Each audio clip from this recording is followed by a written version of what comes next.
There's another push to ban TikTok in the United States. Yesterday, Florida Senator Marco Rubio proposed a bill that would ban the app under the premise it might be used to spy on Americans and censor content.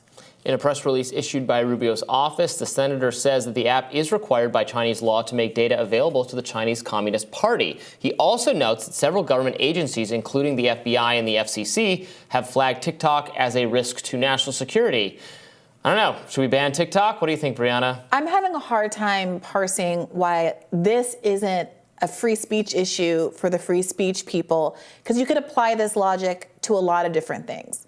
Okay, if we open our borders to Chinese nationals visiting on a tourist visa, that can open us up to spying. Are we going to do a new version of the Chinese Exclusion Act?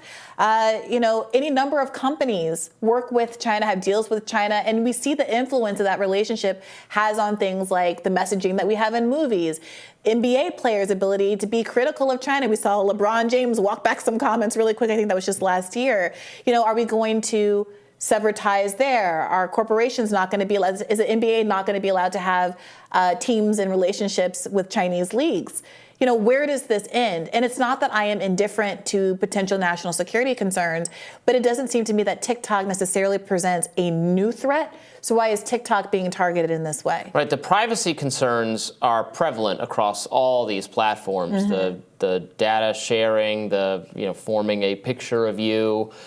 So that's not really unique to TikTok. What is unique to TikTok is the level of influence the Chinese government has on the content that appears there. So I do understand that, for instance, they would have tremendous power, more power than the U.S. government has to shape the discourse on Twitter and Facebook, although we know they've tried. We're seeing, for instance, some of the Twitter files disclosures, some of the other things that they have tried to shape the narrative with respect to some national security topics, Russia, Hunter Biden, COVID stuff. They have really tried, but it's not anywhere close to what China can do, which is just very easily shut down entire conversations. Well, help me understand this, because the examples that have been given for how China, at least so far, has wielded its influence on TikTok seem to be pretty subtle. Talking about privileging kind of divisive content. I was sitting next to a friend recently, a white friend, and looking at their TikTok, and everything did seem to be about weird videos of like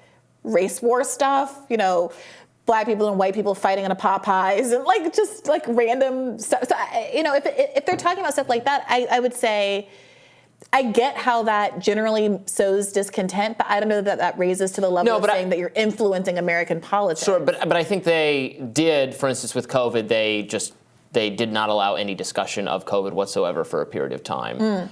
They just took down all of that content. Let's say they were more firmly on a side in the Ukraine-Russia conflict or something. They could just disband all content critical of Ukraine or critical of Russia or something like that. So like Twitter.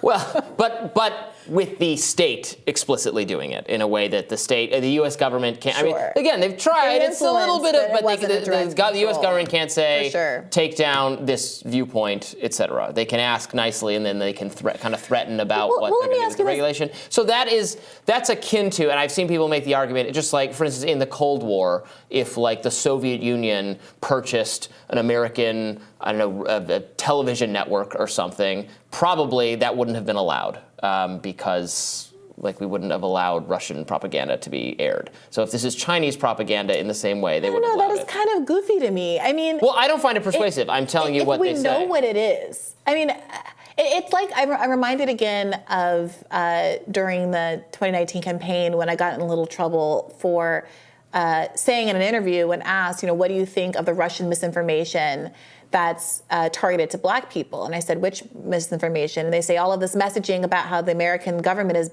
is bad for Black people. Yeah. And I was like, well, it's true. I mean, the best way to combat this misinformation is with having policies that aren't discriminatory.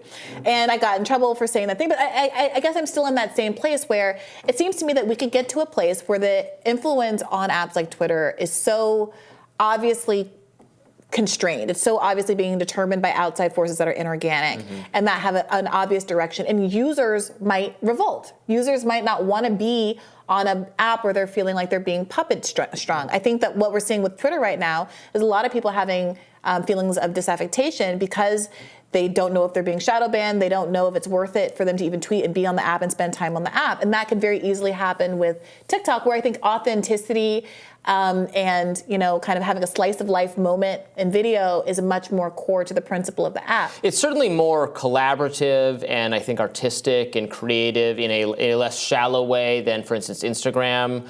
So I think it mitigates a issue that people were raising with social media, or with Instagram in particular. Remember when we were talking about a year ago now, the whistleblower, the Facebook whistleblower who came forward and said Facebook knows that its platform is harmful to users. And by users, they meant a subset of users. And by a subset of users, they meant teenage girls of a particular age. And by that, they meant even a smaller subdivision of them. It was actually a small number of people we're talking about who are harmed by Instagram. And I found the whole thing very overblown, because this is a group of teenagers will complain about school. They'll complain about every aspect of their lives. But anyway, TikTok is, I think, even if you think that's a serious harm, TikTok is less harmful on all those fronts. Well, yeah, and again, the claim here isn't that it's like harmful or promoting eating disorders. That's some of like that. I mean, that's fine, but that's not the stated goal of Marco Rubio's bill here to shut it down. It's because of communist China's interference in U.S. politics,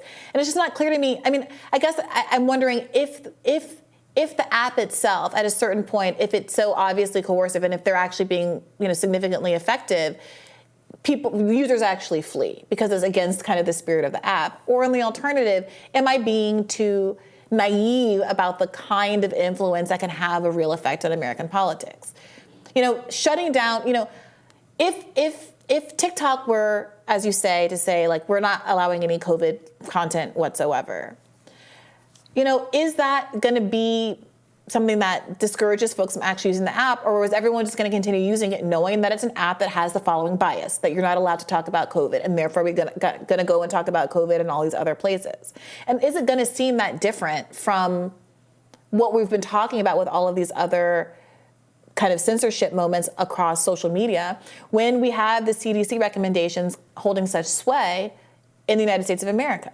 Yeah, I think we should use this moment of concern about TikTok. We shouldn't stop being concerned about it, but we should take it as an opportunity to consider our own policies. Yeah. And I'm glad we are not nearly as authoritarian and hostile to free speech, our government, as the Chinese government. But all of the things we are complaining about that TikTok does are powers our government is slowly trying to claim for itself. It's not been totally successful yet, but it is trying to influence the COVID dialogue in the exact same way the Chinese authoritarians can. And do you think that shutting down TikTok is one of those authoritarian moves? Yes, absolutely. Yeah. It's wild to hear our elected representatives, our political figures on both sides, complain about authoritarian China and how evil they are and how repressive they are, which is all true. And then they're saying this, and then they're screaming at U.S. tech companies and U.S. entities from doing business. Ban an app. They're trying to dictate their content choices to U.S. Businesses. They aspire to do exactly what China's doing. Yeah. Well, we should read a statement here from a TikTok spokesperson who said this: "It is troubling that rather than encouraging the administration to conclude its national security review of TikTok, some members of Congress have decided to push for a politically motivated ban that will do nothing to advance the national security of the United States. We will continue to brief members of Congress on the plans that have been developed under the oversight of our country's top national security agencies, plans that we know are well underway in implementing to further secure our platform in the United States." Yeah, it does seem to me that there should be things short of banning an app that would protect the interests that are being articulated here. Yeah. So we'll see what happens, and we'll have more Rising for you right after this.